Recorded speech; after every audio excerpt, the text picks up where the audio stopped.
Well, hello, General Hospital Daily Recap fans. Today's daily recap is for Wednesday. Goodness, I'm saying it already. August the 2nd, 2023, Wednesday, August the 2nd. Okay, um, it was so cute, and I have to start with this. Of course, Eddie Main, and I guess I'm stuck calling him Eddie, was out bar hopping. Dante ran into him, and he definitely had too much to drink. Dante just brought him home to the Q's house, right? And so he Olivia is in the kitchen with little Leo, and Eddie comes like wandering in, and then he sees Olivia and he goes, "Oh, okay, that's where I'm at." He goes, "I was wondering." Because for one, the house is so big. I'm sure they had him in a room. He woke up and said, "Well, like, this ain't Sonny's," and not being it, remembering what the rooms look like.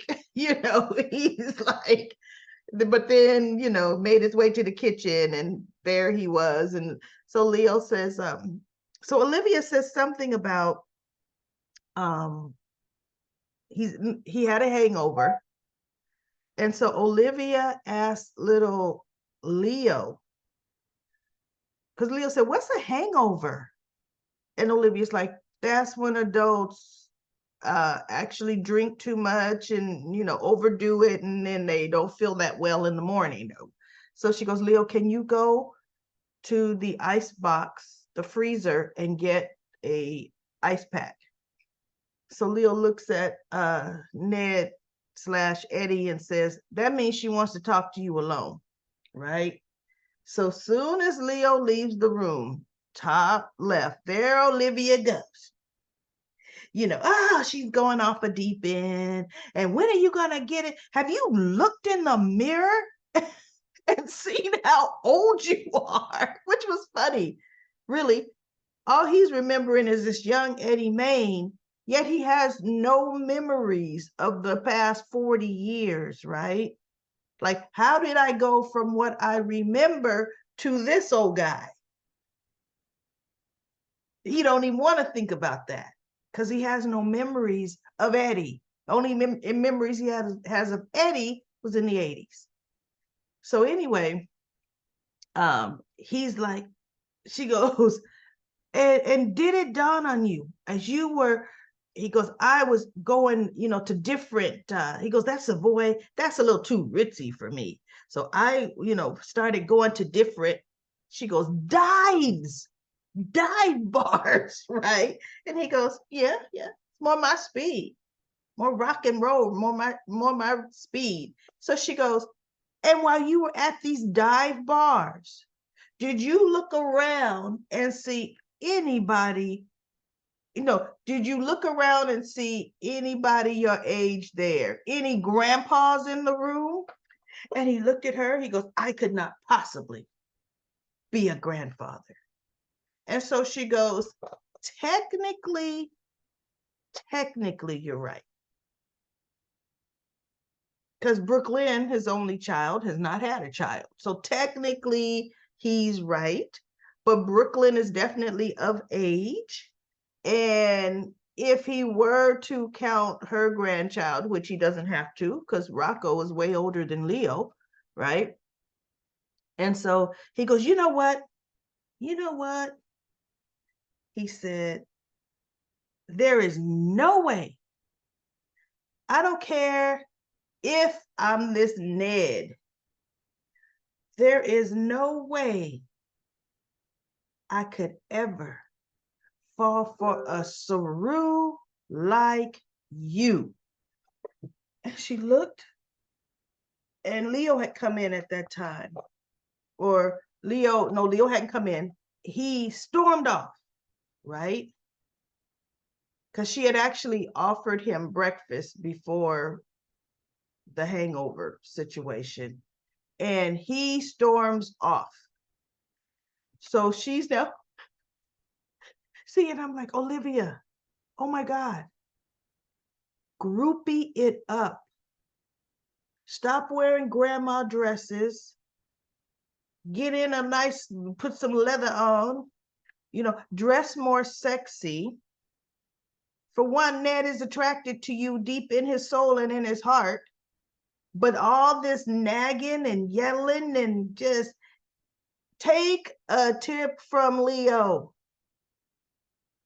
Because before Ned came sauntering or wandering in the kitchen, he goes, Eddie spent the night last night.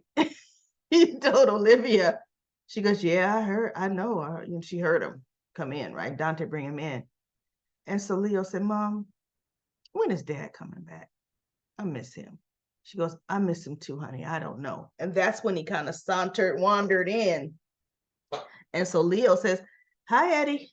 See, he's making Ned feel okay until he could remember, right? Olivia, on the other hand, is ostracizing, yelling, just alienating him.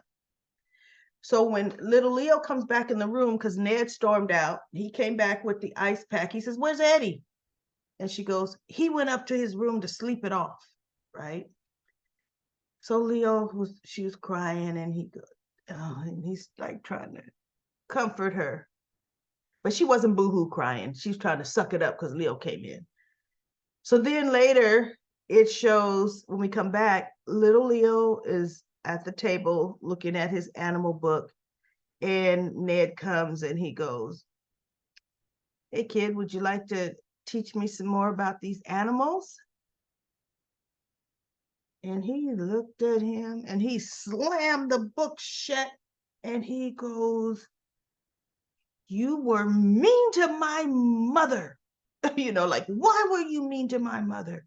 She was crying. And he just looked at him, right? So the scene when they went to somebody else, but when they came back, Leo, Ned was drinking some water, and Leo said, you're going to have to drink a lot of that. And Ned looked at him and he goes, what makes you say that? Well, for somebody your age, you need to drink. And he spouted off, how many liters he needed to drink a day, right? And so Ned / Eddie said, okay, and in easy man's terms, how many glasses? And so he told him, and he goes, oh, well, I got a lot of drinking to go, right? He goes, goodness, he got to drink that whole pitcher and more. And so Olivia comes back in, and you see her in the background in the picture on the right. And Leo and Eddie and Eddie is smiling, right? Because Leo told her before, the blowout, that Eddie likes him. And she goes, how could you tell? And he said, because because of the way he smiles at me. He likes me. And then he says, and what do you like about Eddie? And Leo started naming some stuff he liked about Eddie, not Ned. And Olivia was just thinking like, you notice those things? Instead of looking at Eddie, noticing Eddie, because from what I remember, Eddie Main was not a bad person. He's just a rock star, right? A little rocker. He was making money. So anyway, Olivia's kind of like, okay. But then we had a bunch of other crap that came up. So now she came back, or maybe that was in the conversation she and Leo had after Eddie went up to sleep it off, right? So she comes back into the room, and Eddie looks at her and says, if that breakfast offer still stands, I would like some breakfast, Olivia. And she looked, and Leo, and see, before she could snap at him, Leo said, yay, fritters, right? And Olivia, okay, breakfast it is. Because see, Olivia would have messed that up. But little Leo, yeah, does second breakfast. So she says, okay, breakfast it is. And Eddie looks down at Leo, and Leo looks up at him. And that little picture on the bottom left is so cute. I know we just want to pinch his little cheeks. He looked up, well, he's not so little, but he's just the cutest, smartest little actor. He looked up at Eddie and said, "Do you even know what a frittata is?"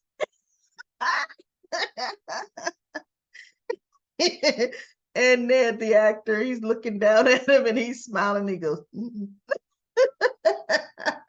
that was so, I love that little scene. That was a good little dynamic scene. Leo is teaching Eddie how to talk to Olivia. He's teaching Olivia how to talk to Eddie. That's right now, that's the best doggone storyline. Not the whole amnesia thing, because we've been there, done that way too many times. But just the little, dynamic that they had going on today. That was too, I loved it. Loved it, loved it.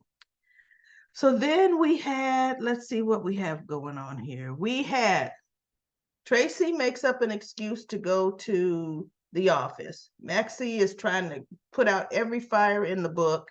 See, what I don't understand, where the heck is Lucy? Maxi is the backbone and the one running this company. Yet Lucy gets all the credit, and Lucy is actually the one who makes these off decisions that she wants to do. But as far as keeping that company going, it's Maxi. And then when it comes out that Lucy, because Maxi's not even asking questions on when did we actually go into any kind of development and research or anything on this deceptor? They did not. Lucy brought them pretty much the finished product. And I guess they just had to go into production on it. That was it. There was no board meetings. There was no development meetings. There was nothing. They just all of a sudden woke up, just unlike lipstick, had a new revolutionary product. It just doesn't happen that way. And Maxi's not thinking about that, right? Which, look, she's too busy trying to keep the stock up, because now every marketers, advertisers are all leaving because of the last Sasha incident. Okay. So Tracy comes in, barges into the office. Brooklyn is in there talking with Maxi, and she's pretending to be upset about Ned, and talking about your father did blah blah blah, and Maxi is trying to figure out stuff, but she's looking like, oh, was that what's happening? She was interested, but just on the eavesdrop tip.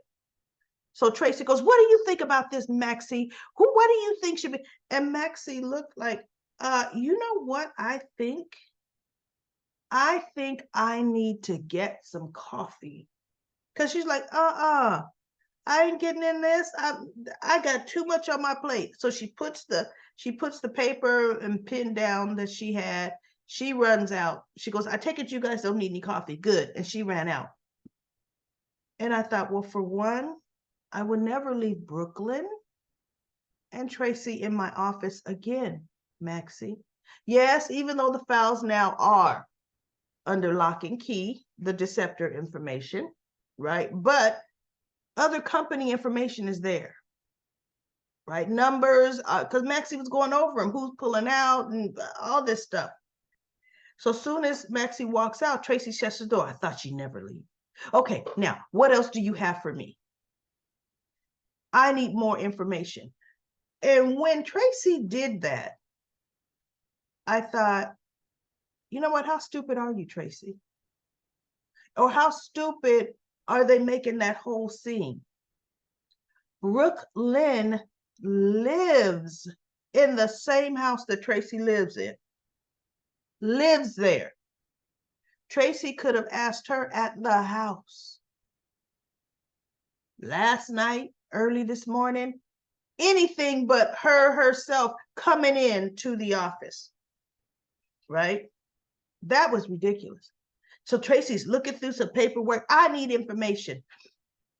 And Brooklyn is like, no, this company is in trouble with what happened to Maxi. And I mean, not Maxi, Sasha. And no, I'm not going to do nothing to help hurt my friends or hurt this company. After even getting, busted with the flash drive situation, they still didn't fire me. I'm not going to do anything to hurt them or this company. So Tracy says something to her. Oh, so they're in trouble. She goes, of course they're in trouble. The Deceptor is the only thing keeping this company afloat. So now I thought, okay, I know what's going to happen. Now that Tracy is armed with that bit of information, because Tracy ends up leaving, she goes, well, I have to go home anyway, right? Tracy, whoever she's working with, because we still don't know whether it's ex-wife number 3, whether it's whoever, but I'm sure it's Martin's ex-wife number 3. She's going to go back to them and say, we need to make our move. We need to make our move, claim our product, and the company will fold. So we'll see. We'll see how that happens. So in the meantime, we have Laura and Valentine and Kevin. They showed Kevin. They're getting ready to leave Chesnia, or they're actually probably out of there, the dangerous parts. They're getting ready to now, from what I gather, go to Cassadine Island. But they didn't say it by name, but I could tell that's where they're going, because Kevin said, are you sure? You had a huge ordeal there in Greenland, and now you're going to go back to the place where you were tormented and held captive, and that's Cassadine Island. Are you sure? She's like, yeah, I can handle that, right? But anyway, she's talking about Valentine, and she's telling him, he goes, okay, look, where's Kevin? Because we need to get going. She goes, well, you're right, but you need to get going back somewhere else. And Valentine's like, I don't understand, Laura. She says, you need to go home. Charlotte is back from summer camp. Anna needs you. He goes, I talk to Anna every day. Anna is fine. And so Laura said, if Anna wasn't fine, would she tell you? And he said, no. So she said, Anna needs your help. He goes, but Kevin can't protect you like I could protect you. And she said, that was in Chesnia. Yes, we needed you. For the language, for your skin. Yes, we needed you. But where we're going, we don't need you, Valentine. There are other people that need you more. And she ended up saying, she says, I finally come to really care about you and appreciate you. And he was looking like, because, Laura hated him with a passion because he shot Nicholas, right? He really didn't, Valentine was a bad boy when he first came. Yet another redemption story. Plus, Nicholas wasn't dead, just stayed away for 3 years. But anyway, and Valentine ended up saying how he cares about Laura too. They had a little half hug it out moment, right? I care about you too, girl. Don't mention it again. We ain't gonna talk about that again, right? It was cute, but they do. They care about each other now. And so Kevin walks in, and I think Kevin walked in on where he was saying that Kevin can't take care of her, protect her the way he can. And Kevin is kind of like, he goes, I can definitely protect my wife, And Valentine just looked at him and he goes, well, I know you can't stand me, or you still don't like me. And so what? I think Kevin said, yeah, because you shot me. But I got over that. I forgot Valentine shot Kevin. Completely forgot that, right? And Kevin says, I've gotten past that, Valentine. I've gotten past that. But look, by no means are we friends, right? And he says, and I want to thank you for what you've done so far, trying to find Nicholas. But from here, I can definitely take it from here, Valentine. I can protect my wife. So Valentine says, okay, he agrees. But they actually were starting to argue. And Laura sends Kevin down to check out. She goes, you know what? The front desk needs to know we're ready to check out, Kevin. And he's like, oh, I'll gladly go take care of that. Right. And I think that's when she and Valentine talked about, she cares about him, yada, yada, yada. So Valentine leaves and Kevin comes back and she goes, he's gone. No, he goes, where's Valentine? She said, on his way back to Port Charles, where he needs to be. And Kevin said, good, because I am perfectly capable of taking care of you, Laura. So that was cute. So now they're going to Cassadine Island. Who knows when we'll see them again? They probably still on vacation in real life. Valentine obviously is coming back, so good. Anna needs him. Anna really needs his help. Now, we had something really interesting happen. Cyrus, he calls his brother in. He tells this brother to get rid of all of his money. He's already signed the necessary paperwork to make Martin over his affairs, or I think sign the money over to Martin, because you can't do business or earn, make money while you're in prison like that. So he goes, my wishes are, I want this money to go back into the prison for true rehabilitation. He says there is no rehabilitation at all there at Pentonville. And that's what prison is supposed to be for. And Martin is looking down at him.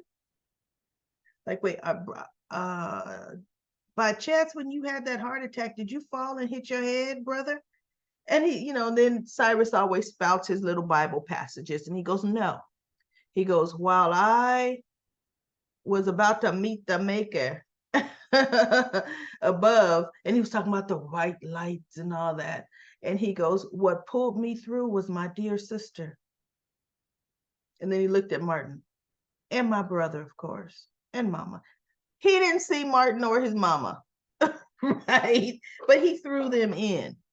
And he says, I'm changing my life around completely. He says, completely. And I need you to put this money to some good use, right? So now Martin's like, okay. And in my mind, Martin should have said right there, because Martin's always needing money. Can I use a third of it on mama's care? He should have just said that, because Martin right now is footing the bill for his mother's care. Should have told Cyrus, a third of this I want to put towards mama. And Cyrus would have said, of course. We want to make sure mama's taking it, but whatever. So anyway, Dr. Chase is questioning Austin about, did he know the dead man? And Austin's like, nope, but I did treat him. He came in the ER months ago. That's it. And so somehow Chase saw the chart, because Austin picked up a Cyrus Renault's chart. And he goes, is that your patient? He goes, yeah, I guess he is now. And so he goes into Cyrus's room, and Austin is Austin, checking him out, doing the deal. And Cyrus is talking in his passages and everything else. And how, he saw the light and yada, yada, yada. And Austin's like, well, good for you, good for you. And he's trying to actually get out the room, because see, Austin, to me, knows something about Cyrus, right? Of course, he knows that he's a mobster and, his horrible deeds, but I don't know. There was something there. And Cyrus, the way he was talking to Austin, I'm thinking, does Cyrus know about Austin? Right? So Austin was just finishing up his exam and was getting ready to walk away. And Cyrus grabbed Austin's arm. And the camera specifically showed how tight he was hanging on to it, squeezing it. And Austin had a chart. in his opposite hand. So Austin puts the chart up under his arm, and that's the arm Cyrus has a hold of. So he puts his hand on top of Cyrus's hand, saying, you know what, you make sure you get some rest. And he's peeling Cyrus's clutched hand on his wrist off of his wrist and kind of snatches it out. And I thought, okay, what's that about? What is that about, everybody, right? And so Cyrus was talking, the Lord, this, that, and the other, redemption and blah, blah, blah. And he goes, as Austin is about to leave the room, kind of pissed off a bit, he goes, Dr. Gatlin Hope. And he turns around and he just looks at him. He goes, I pray for your continued health. And then he looked at Austin and said, and the health of your family. And Austin just looks at him and walks out the door. And I said, what was that about? For your continued health and the health of your family. What family? Because, Mason is cousin, loosely. So Cyrus knows about, obviously, who they work for.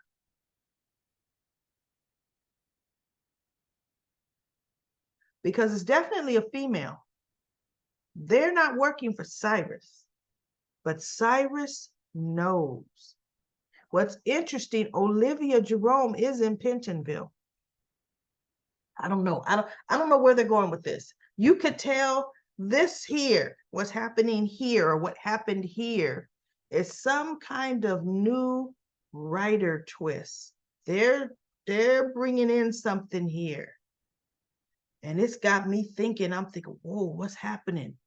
How does Cyrus know anything about Austin and his so, okay, look, it's got me staying tuned. Okay. So anyway, because it's time for Austin and Mason, and that whole thing never kicked off, and it don't need to kick off, right? That and Pikeman, because yesterday when Sonny was talking to Anna, and he goes, "Do you know about Pikeman?" She says, "I absolutely know about Pikeman, and you need to steer clear of Pikeman." And then Dante and Christina came, so they couldn't finish talking about Pikeman because Sonny's looking at her, right? So this, everybody, this is the best. I say the best for last. Sonny and Carly. You all know I'm a Sonny and Carly fan. Sonny comes in to Kelly's. Carly's up there working, because she's busy. The place is booming. And he walks in and she goes, "Say, Sonny." And he goes, "Look, I mean, what do you say? Like, looks good. I'm like, what you doing with the place?" And she smiles. She goes, "Thank you. Yeah, it's busy." And she walks over to the counter and she says, it feels so good to walk up at 6 a.m. Or she said 6 or 7. Maybe she said 7 a.m. And customers are lined up outside the door waiting for me to turn the open sign up over on the door. She goes, "Yeah, Sonny, it's really busy." So then his guy comes walking in, because before they get to Carly's, he's at his office, and he was saying, giving an order about finding something or whatever. But look, Sonny is back in mob boss mode. Just the way he put that phone down, and his guy walked in and he goes, "Do you have the product or package or whatever?" Right? And he goes, "Yes, boss, it's in the trunk." And he goes, "Good." And he throws his pencil down. He goes, "Let's go." So then they go to Carly's. And then his man comes with a big old bag of coffee beans on his shoulder, right? And he's walking by, and Carly looked, and she goes, "Sonny," because he goes, "I want to, what did he say?" He said something to her as his man is walking in, and Carly looked at him and she goes, "Sonny, I still have a lot of Corinthos coffee." And he goes, that's a lucky bag. And she goes, you know what? I guess I can never have too much Corinthos coffee. And so she's yelling back at her employee, says, can you show Tim, because I don't know that guy's name, can you show Tim where to put that bag of coffee? And she goes, thank you, Sonny. And he goes, Corinthos coffee is the best coffee in town. And so he goes, that's a thank you for taking care of Avery last night for me. And she goes, Sonny, you know, I will always take care of Avery. And she goes, what's going on? And he looked at her. He said, I'm handling it. And she looked at him and she said, okay. You know, see, Carly was my boss wife for too many years. She knows some things you don't want to know, right? But you call me, I'm your ride or die chick, I'm there. So anyway, she said, look, our business is doing so well. She says, if I really, really pay attention to the books and reorganize some things, I'm not gonna have to sell my house. And Sonny looked at her, he says, you know I can help you with that. She goes, for one, I can handle this. She says, and for two, no, you can't help me with it. Diane already told me I cannot take any money from you. He goes, oh, okay, right? And then he asked her, so then Chase comes in, wants to question Sonny about Dex. And why Chase showed Austin Dex's picture saying he was seen outside your office the day this man was shot, I don't know. Right? But anyway, he's talking to Dex and he goes, does this man work for you? And Sonny looked at him, he goes, and he chuckles a bit. You know he does, because they went outside. Cardi's looking like, what's happening, right? He goes, you know he works for me. Well, he was seen outside. What was he doing at General Hospital? And Sonny said, you'll have to ask him. And he says, he's the one that found the body in the alley. And he goes, from what I hear, he was throwing away his cup and he saw the body. And he goes, but wait a minute, this is Dante's case. Why are you questioning me? He goes, because there's a conflict of interest. Dante is your son. So Sonny looked like whatever. And he goes, it's just, you know, kind of interesting that he was outside of Dr. Gatlin Holt's, Austin's office, and then this guy ends up dead. Now, Dr. Gatlin Holt said that he approached him in a restaurant, and you and Miss Reeves and Miss Jerome were a witness of that. So Sonny looks at him and he goes, you know what? If you have any more questions, you're gonna have to go through my lawyer. Because he's like, you know what, Chase? I'm done with this game, period. Because that has nothing to do with Sonny. And they know it doesn't have nothing to do with Sonny, because Sonny would have never had the cops involved if it would have had something to do with him, and that body wouldn't have been left in the alley. So Sonny's like, you know, I humored you enough. So he walked back in, and Cardi said, is everything okay? He goes, yeah, that was nothing. He said, Chase is a good guy, though. And so he goes, hey, Carly, have you seen Drew?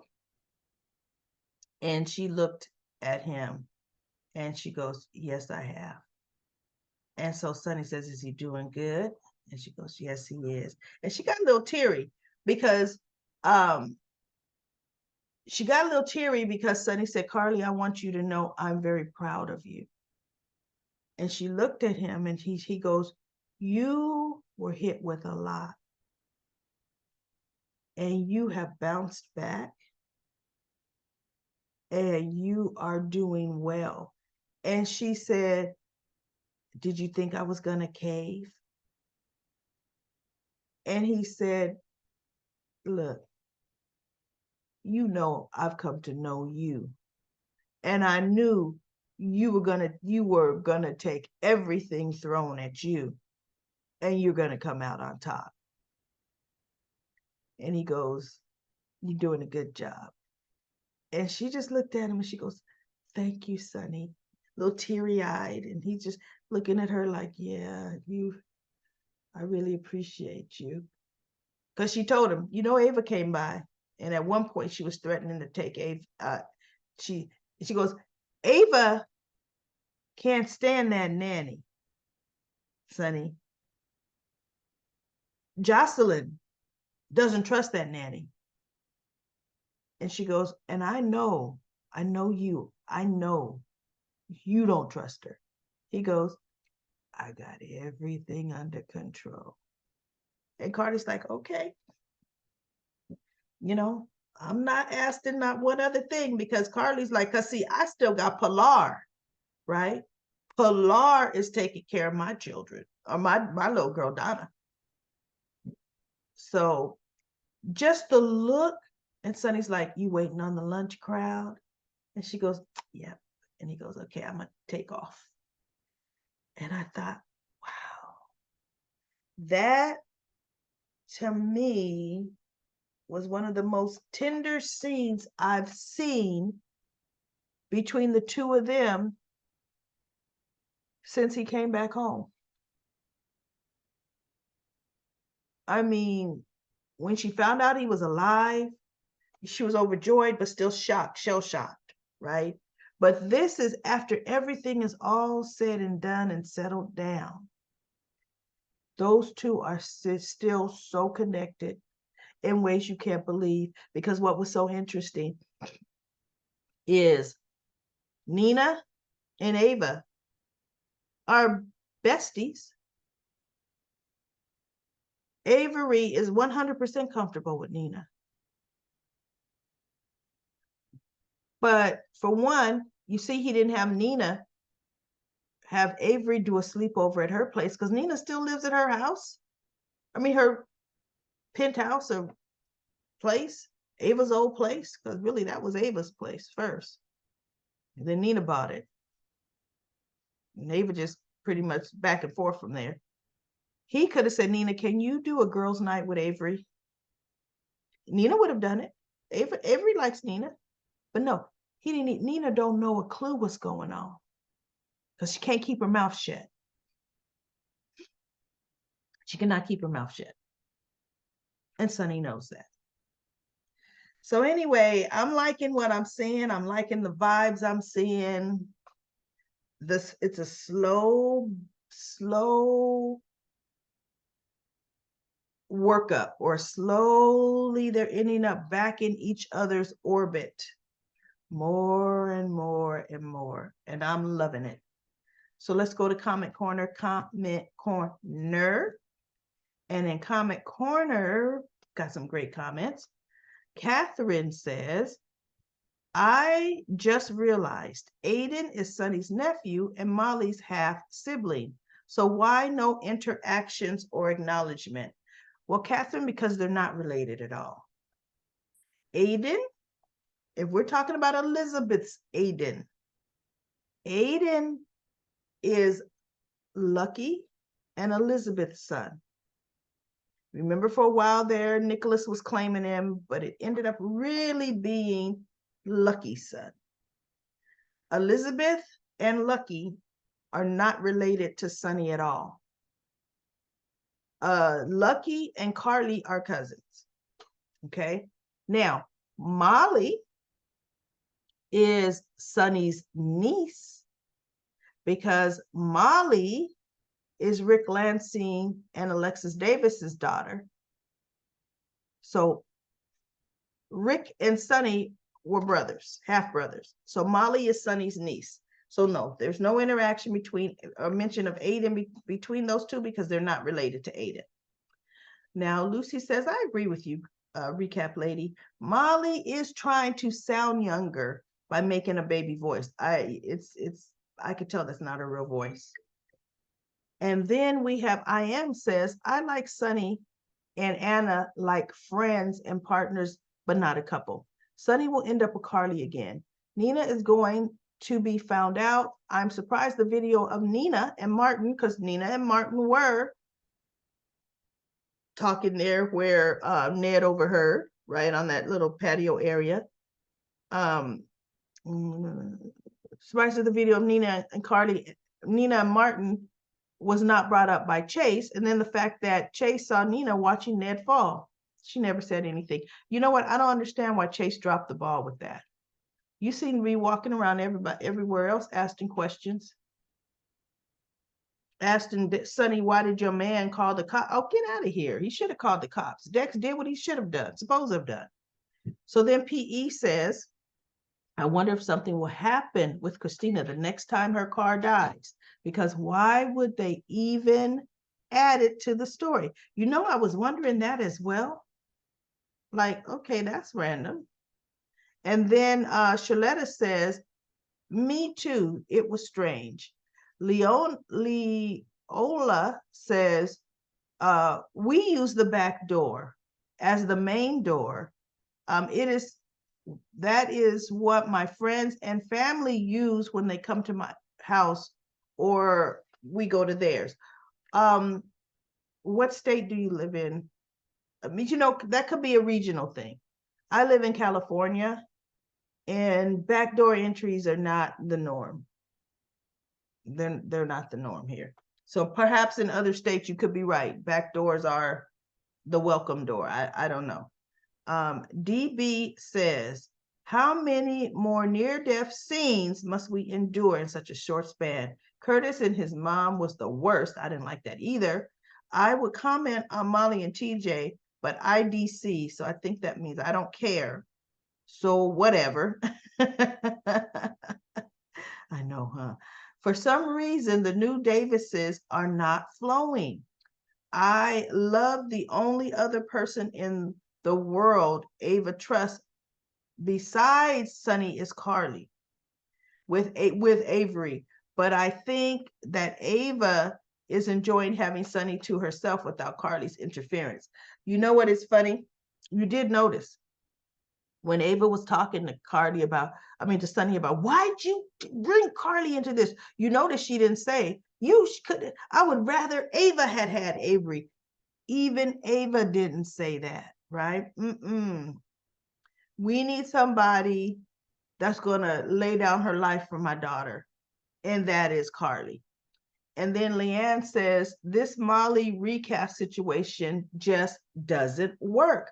I don't know where Mark, the casting director, is, but he must not be around because this actress is too old and doesn't give off Molly vibes, not at all.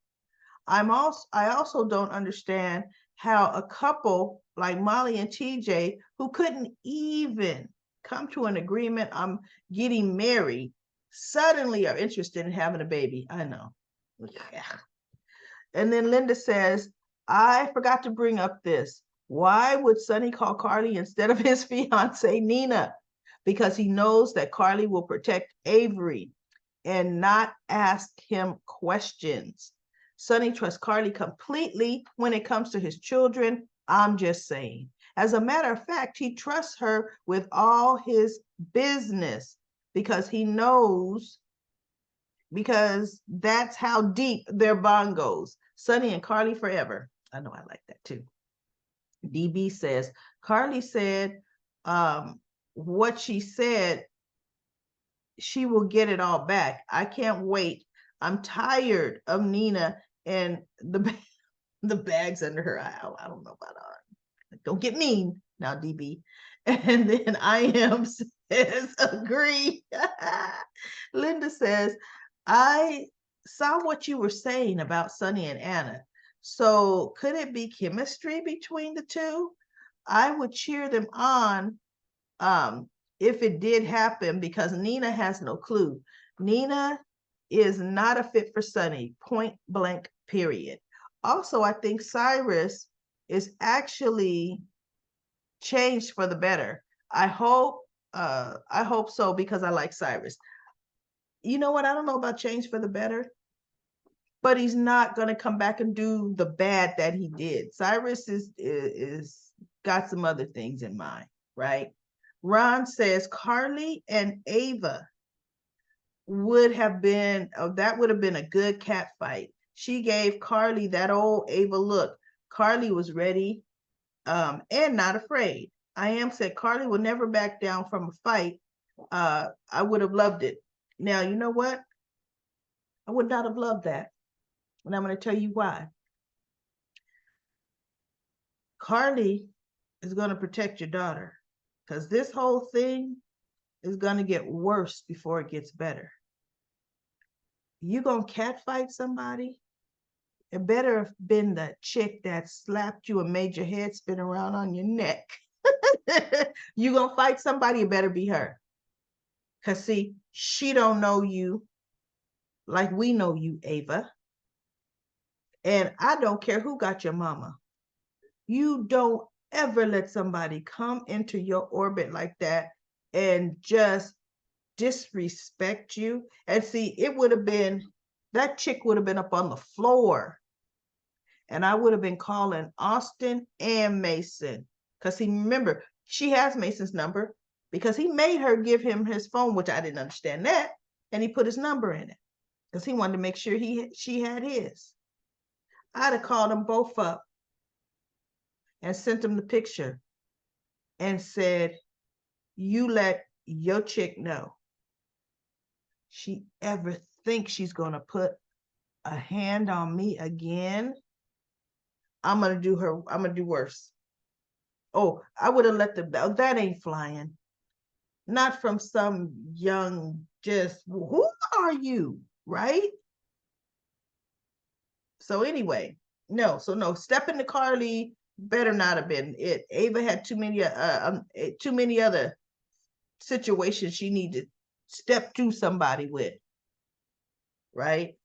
So anyway, that's it. That's it for my daily recap of General Hospital. I will be back for another daily recap tomorrow.